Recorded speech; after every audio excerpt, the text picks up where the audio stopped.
नमस्कार दोस्तों, आईपीआर गुरु YouTube channel पर आप सभी का स्वागत है। दोस्तों आज के इस वीडियो में हम लोग बात करने वाले हैं पेटेंट एजेंट एग्जाम का हमारा एग्जामिनेशन पैटर्न कैसा रहता है। 2027 में हमारा कैसा एग्जामिनेशन पैटर्न रहेगा, लेटेस्ट एग्जामिनेशन पैटर्न है। यहाँ पर हम डिस्कस करेंगे पेपर 1 का पूरा डिटेल्ड पेपर पैटर्न।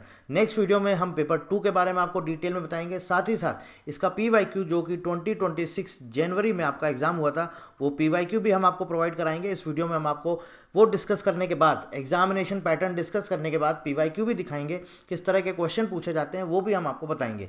और साथ ही साथ ये पूरा का पूरा जो भी हम आपको यहाँ पर अभी एग्जामिनेशन पैटर्न डिस्कस कर रहे हैं, पीवाईक्यू दिखा रहे हैं, ये पूरा पीवाईक्यू एज अ पीडीएफ आप डाउनलोड कर सकते हैं हमारी वेबसाइट से, विच इज़ iprguru.in। वहाँ पर ये सारे के सारे पीवाईक्यू अवेलेबल है।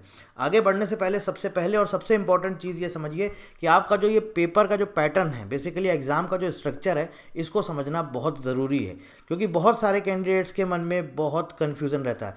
आपका जो एग्ज़ाम है दोस्तों, ये है patent agent exam 2027, patent agent exam 2027। सो दोस्तों बेसिकली ये 3 पार्ट में डिवाइड होता है, paper 1, paper 2 and paper 3, that is viva. ठीक है, वाइवा बेसिकली इंटरव्यू बोलिए इसको। सो पेपर 1 जो है दोस्तों, ये आपका होता है 100 मार्क्स का, पेपर 2 भी होता है आपका 100 मार्क्स का, एंड वाइवा होता है आपका 50 मार्क्स का। तो टोटल कितना हुआ? 250। अब इसका थोड़ा सा पासिंग क्राइटेरिया समझिए। पासिंग क्राइटेरिया ये लोग बोलते हैं कि हर स्टेज में आपको 50% मार्क्स लाना है, प्लस ओवरऑल आपको 60% मार्क्स लाना है। मतलब क्या है इसका? मतलब ये है कि पेपर 1 में 50% पासिंग मार्क्स है, पेपर 2 में 50% पासिंग मार्क्स है, पेपर 3 में 50% पासिंग मार्क्स है, बट ओवरऑल टोटल में देखें तो 60% पासिंग मार्क्स है। यानी कि 250 का 60% होता है 150 मार्क्स, 150 पासिंग मार्क्स है। अब आप सोचिए तीनों एग्जाम में 50% लाते हैं।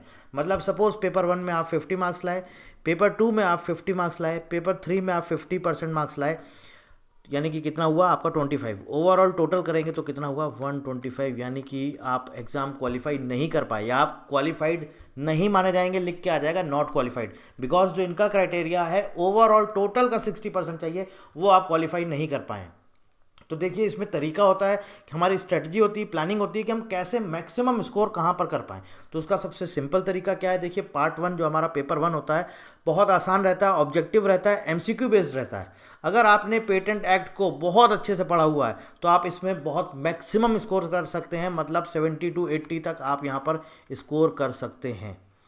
70 to 80 तक आप यहाँ पर स्कोर कर सकते हैं। अगर आप सोचिए आप पेपर 1 में 80 मार्क्स ले आते हैं, पेपर 2 में 50 एंड वाइवा में 25, आप अगर जोड़ेंगे टोटल होता है 155। इसका मतलब है कि आप अब क्वालिफाई कर चुके हैं, यू आर क्वालिफाइड नाउ।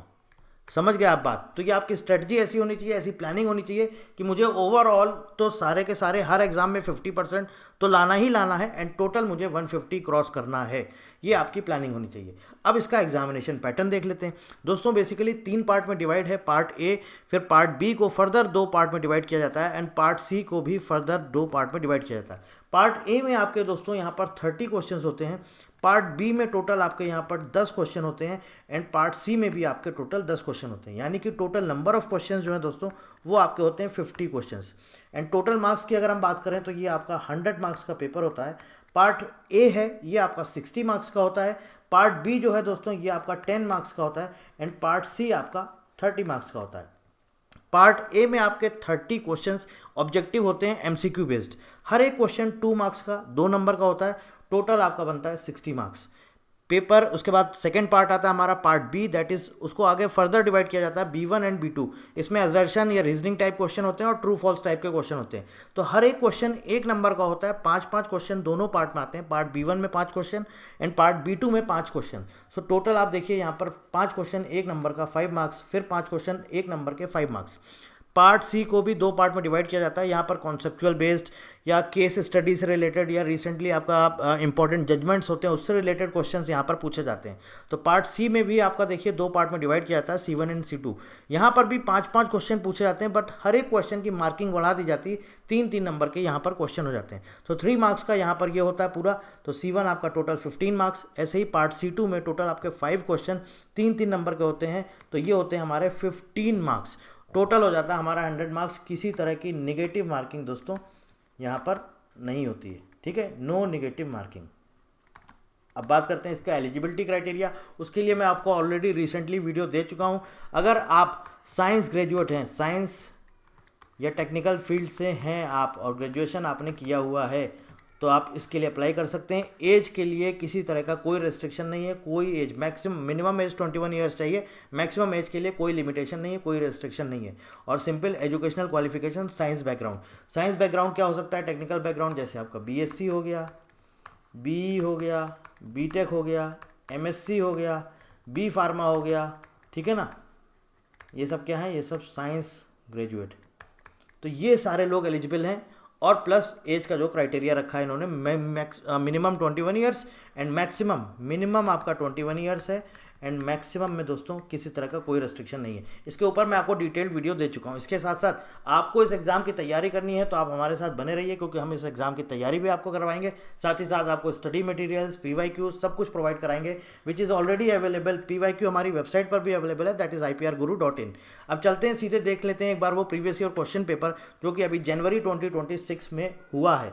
देखिए क्या हुआ है कि अभी आपने देखा होगा सबने कि IP इंडिया की वेबसाइट चेंज हुई है। तो अभी पेटेंट एजेंट एग्जाम के क्वेश्चन पेपर आपको सर्च करने पर आपको IP इंडिया की वेबसाइट पर नहीं मिलेंगे। बट हमारे पास जब पेपर हुआ था तो हम लोगों ने ऑलरेडी डाउनलोड करके रख लिया था, और क्योंकि मालूम है बच्चों को रिक्वायरमेंट रहता है, तो हमारी वेबसाइट पर अवेलेबल है। सारे के सारे क्वेश्चन पेपर 2023 से 2026 तक के अपलोड कर दिए गए हैं। आप जा करके हमारी वेबसाइट से डाउनलोड कर सकते हैं। अगर आपको नहीं मिल रहा है तो आप हमसे कॉन्टैक्ट कर सकते हैं, कनेक्ट हो सकते हैं हमसे सोशल मीडिया के थ्रू। हम आपको डायरेक्ट लिंक प्रोवाइड करा देंगे जहां से आप वो PDF डाउनलोड कर सकते हैं।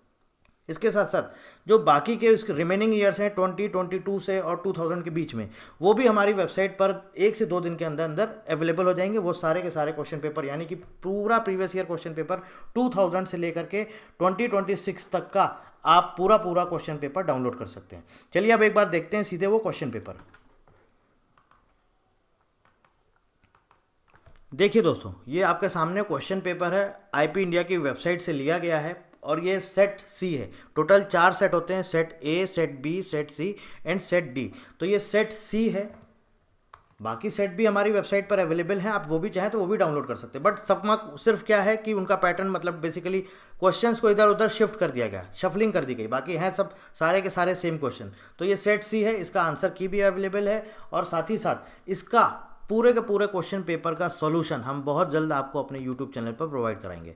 ठीक है, पूरा MCQ है, जो भी आपका पूरा पेपर है, चाहे वो पेपर 1 हो चाहे वो पेपर 2 हो, कैसे ड्राफ्टिंग करते हैं सब कुछ हम आपको पूरा डिटेल में समझाएंगे। अभी के लिए आप सिर्फ ये क्वेश्चन पेपर देख लीजिए, फिर जब हम आपको उसको पूरा पेपर सॉल्व करवाएंगे तब हम आपको वहाँ पर हर एक चीज़ समझाएंगे। अब देखिए यहाँ पर इन्होंने लिखा हुआ है 2 घंटे का पेपर होता है, मैक्सिमम मार्क्स 100 है। यहाँ पर लिखा हुआ है this paper consist of 5 parts. Part A, फिर पार्ट B को 2 पार्ट में डिवाइड किया गया, B1 B2, and part C को भी 2 पार्ट में डिवाइड किया, C1 एंड C2। और यहाँ पर आप मार्क्स देख सकते हैं, ये 60 मार्क्स है, ये 10 मार्क्स है, ये टोटल आपका 30 मार्क्स है। तो ओवरऑल हो जाता है हमारा, देखिए यहाँ पर लिखा हुआ है 100 मार्क्स। और यहाँ क्लियर लिखा हुआ है पॉइंट नंबर 5, यहाँ पर मेंशन है there is no negative marking, किसी भी तरह की नेगेटिव मार्किंग नहीं है। अब पार्ट A देखिए दोस्तों, यहाँ पे क्या लिखा हुआ है, part A comprises of 30 multiple choice questions of 2 marks each, where only 1 option is correct, select the most appropriate answer. Which of the following is true with respect to a patent of addition. Patent of addition क्या होता है इसके बारे में आपको बताना है। इनमें से 4 जो ऑप्शन दिए गए हैं इसको आपको बताना है कौन सा इसमें सही है, सिर्फ एक टिक करना है। ठीक है, Recently, Government of India amended Section 4 of the Patents Act 1970 from no patent shall be granted in respect of। अब ये fill in the blanks है, यहाँ पर आपको ये fill in the blanks में 4 ऑप्शन दिए गए हैं, ये fill in the blanks आपको करेक्ट ऑप्शन बताना है कौन सा इसमें सही आएगा। ठीक है, आपको सबको पता ही है पेटेंट 4 आपका जो सेक्शन 4 है पेटेंट एक्ट का, वो पेटेंट आपका एटॉमिक एनर्जी से रिलेटेड है। ठीक है, क्योंकि उसका हम पेटेंट नहीं करा सकते। बट गवर्नमेंट ऑफ इंडिया ने क्या अमेंड किया है, अमेंडमेंट जो हुआ है उसके बारे में आपको बताना है। पॉइंट फिर क्वेश्चन नंबर 3 आप देख सकते हैं। सो टोटल आप यहाँ पर देख सकते हैं दोस्तों, पूरे के पूरे क्वेश्चन दिए गए हैं। ठीक है, मैचिंग वाले भी आ जाते हैं इस तरह के क्वेश्चन। सो टोटल ये आपके दोस्तों 30 क्वेश्चन हैं। ठीक है, ये देखिए आप देख सकते हैं यहाँ पे 30 क्वेश्चंस। इसके बाद आता है आपका पार्ट बी। पार्ट बी में क्या बोल रहे हैं, part B1 comprises of 5 marks and consist 5 multiple choice questions related to assertion and reasoning with 1 mark each. यानी कि 5 क्वेश्चन होंगे, 1 नंबर का एक क्वेश्चन है दोस्तों, और ये टोटल आपका कितना हो जाएगा, 5 क्वेश्चन होंगे आपके 1 मार्क का, टोटल आपका 5 मार्क्स। ठीक है, पार्ट B1। अब यहाँ पे देखिए एजर्शन एंड रीजनिंग से रिलेटेड है, आपको सिर्फ 4 ऑप्शन दिए गए हैं, आपको पढ़ना है एजर्शन और रीजनिंग, और आपको ये ऑप्शन में जो बताने हैं कि क्या सही है। When both A and R are true, मतलब कि एजर्शन और रीजनिंग दोनों सही है, and R is a correct explanation of A, मतलब जो रीजनिंग है ये आर, ये इसी का करेक्ट एक्सप्लेनेशन है। ये जब हम आपको सॉल्व करवाएंगे तब आपको बहुत आसान लगेगा, आपको समझ में आएगा कि किस तरह से इन सारी चीज़ों को, इस तरह के क्वेश्चन को कैसे सॉल्व किया जाता है। ठीक है, ये पार्ट बी है, आप देख सकते हैं B1 में आपके टोटल 5 क्वेश्चन हैं।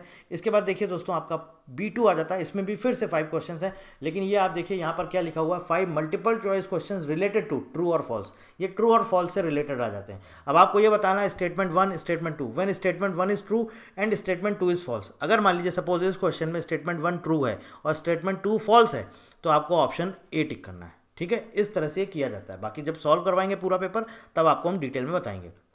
फिर पार्ट सी आता है। Part C1 comprises of 15 marks with 5 questions each of 3 marks. तो इसमें भी देखिए आपके दोस्तों 5-5 क्वेश्चन हैं। C1 में आपके 5 हैं, फिर C2 में आपके 5 हैं। और ये देखिए पूरा का पूरा आपको क्वेश्चन दिया गया है, और इसके बाद आप यहाँ पर देख सकते हैं आपको यहाँ पे 4 ऑप्शन भी दिए गए हैं, आपको बताना है कौन सा ऑप्शन सही है। Question 41, 42, 43, 44 and 45। ठीक है, ये आपका था C1। अब आ गया आपका पार्ट C2। अब यहाँ पर देखिए पार्ट C2 में भी आपका इन्होंने क्या किया है, 5 क्वेश्चन दिए हैं, हर एक क्वेश्चन 3 मार्क्स का है, टोटल आपके 15 मार्क्स। 46 क्वेश्चन है concerning the provision of compulsory license match the following. आपको बताना है, ये मैच करना है, 1 2 3 4 5 यहाँ पे दिए गए हैं कंटेंट, और आपको इसमें से बताना है कि कौन सा करेक्ट ऑप्शन है, मतलब करेक्ट मैचिंग कॉम्बिनेशन कौन सा है। तो ये 4 ऑप्शन में से आपको वो करेक्ट सेलेक्ट करना है। फिर क्वेश्चन नंबर 47 है, इस तरह से आप देख सकते हैं कॉलम वाले क्वेश्चन है, कॉलम भी आ जाता है, फिल इन द ब्लैंक्स भी आ जाता है, ट्रू फॉल्स भी आता है, मतलब हर तरह के क्वेश्चन आते हैं। ये जो पार्ट आपका C2 है, ये बेसिकली पूरा कॉलम वाले ही रहता है। ठीक है ना, आपको कॉलम मैच करना रहता है। और ये आपका दोस्तों 49 क्वेश्चन, और उसके बाद ये आया आपका लास्ट में क्वेश्चन नंबर 50। आपको क्या करना है, मैच द फॉलोइंग। कॉलम वाले क्वेश्चन होते हैं जो आपका पार्ट C2 होता है। ये यहाँ पर आपका question paper, end of paper question paper आपका यहाँ पर खत्म होता है। तो ये पूरा का पूरा दोस्तों आपका एग्जामिनेशन पैटर्न है। अगर आप सीरियसली इस एग्जाम के लिए प्रिपरेशन करना चाहते हैं तो आप हमारा चैनल सब्सक्राइब करना मत भूलिएगा। रेगुलर बेसिस पे हम आपको इसका पूरा का पूरा इंपॉर्टेंट क्वेश्चन पेपर्स, साथ ही साथ आपका स्टडी मटेरियल, साथ ही साथ आपको कोर्सेज के बारे में भी बताएंगे, और साथ ही साथ आपको पूरा डिटेल में पेटेंट एजेंट एग्जामिनेशन की प्रिपरेशन भी करवाएंगे। अगर आप सीरियसली इंटरेस्टेड हैं और करना चाहते हैं तो आप हमारा चैनल सब्सक्राइब करना मत भूलिएगा। So thank you very much and thank you for watching.